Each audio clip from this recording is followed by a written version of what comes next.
नमस्कार दोस्तों, मैं हूं प्रीतु शुक्ला और आप देख रहे हैं प्रीतु शुक्ला ऑफिशियल।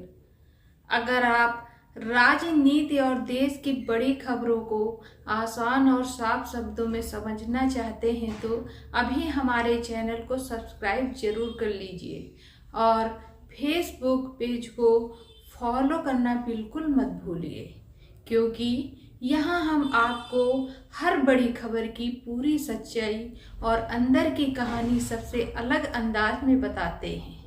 दोस्तों, पश्चिम बंगाल की राजनीति से इस समय की सबसे बड़ी और सबसे चौंकाने वाली खबर सामने आ रही है।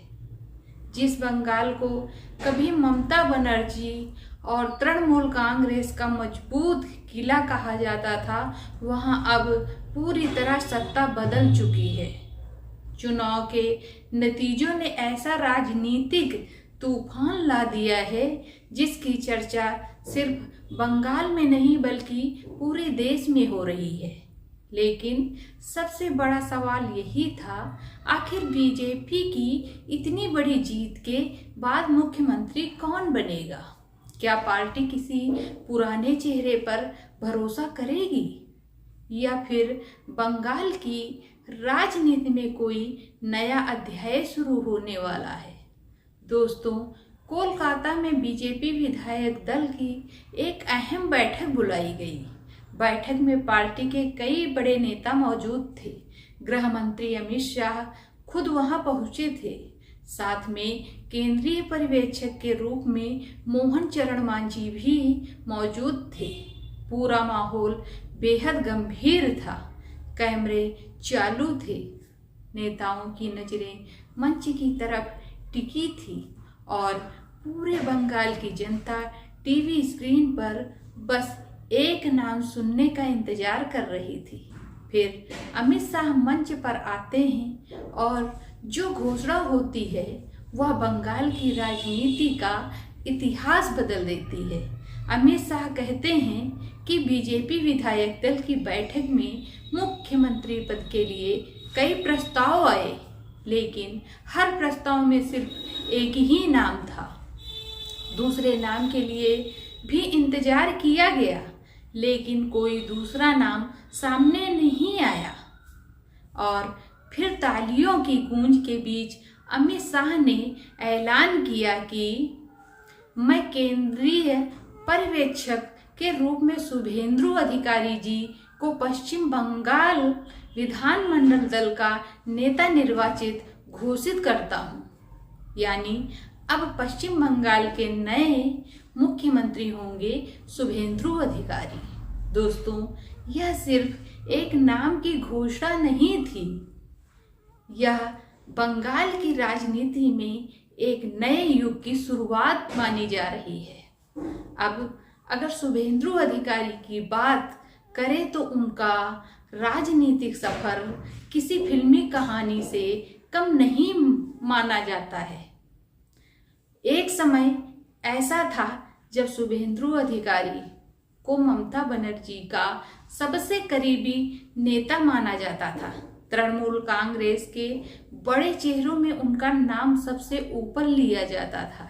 लेकिन धीरे धीरे बंगाल की राजनीति में सब कुछ बदलने लगा। शुभेंदु अधिकारी और तृणमूल कांग्रेस के बीच दूरियां बढ़ती गई। फिर एक दिन ऐसा आया जब उन्होंने पार्टी छोड़ दी और भारतीय जनता पार्टी का दामन थाम लिया। उस समय शायद ही किसी ने सोचा होगा कि यही नेता आगे चलकर बंगाल की राजनीति की दिशा बदल देगा। दोस्तों, शुभेंदु अधिकारी की सबसे बड़ी ताकत उनकी जमीनी पकड़ मानी जाती है। गांव में, छोटे कस्बों में और आम जनता के बीच उनकी अच्छी पहचान रही है। नंदीग्राम आंदोलन के दौरान उन्हें सबसे ज्यादा पहचान मिली थी। बीजेपी ने भी इस चुनाव में उन्हें अपना सबसे बड़ा बंगाली चेहरा बनाकर पेश किया था। उन्होंने पूरे राज्य में लगातार प्रचार किया। छोटे गांव से लेकर बड़े शहरों तक उन्होंने बीजेपी के लिए माहौल बनाने का काम किया।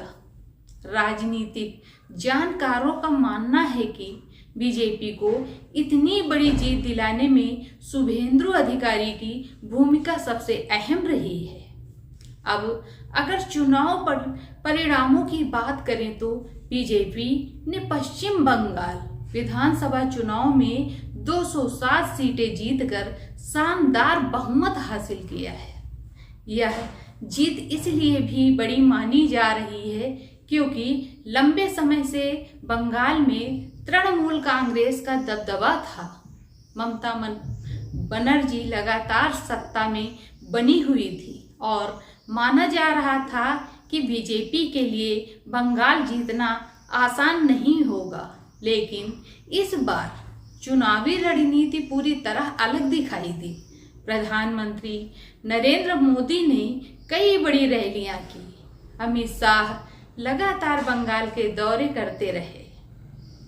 बीजेपी ने हर स्तर पर संगठन को मजबूत किया, लेकिन सबसे ज्यादा चर्चा जिस नेता की हुई वह थे शुभेंदु अधिकारी।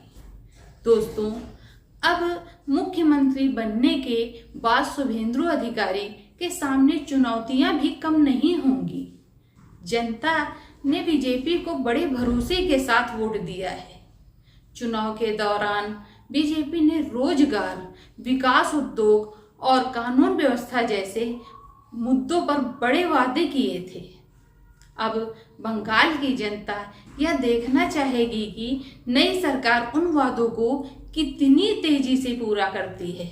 इसके अलावा राज्य में राजनीतिक हिंसा और तनाव को खत्म करना भी नई सरकार के लिए सबसे बड़ी जिम्मेदारी होगी।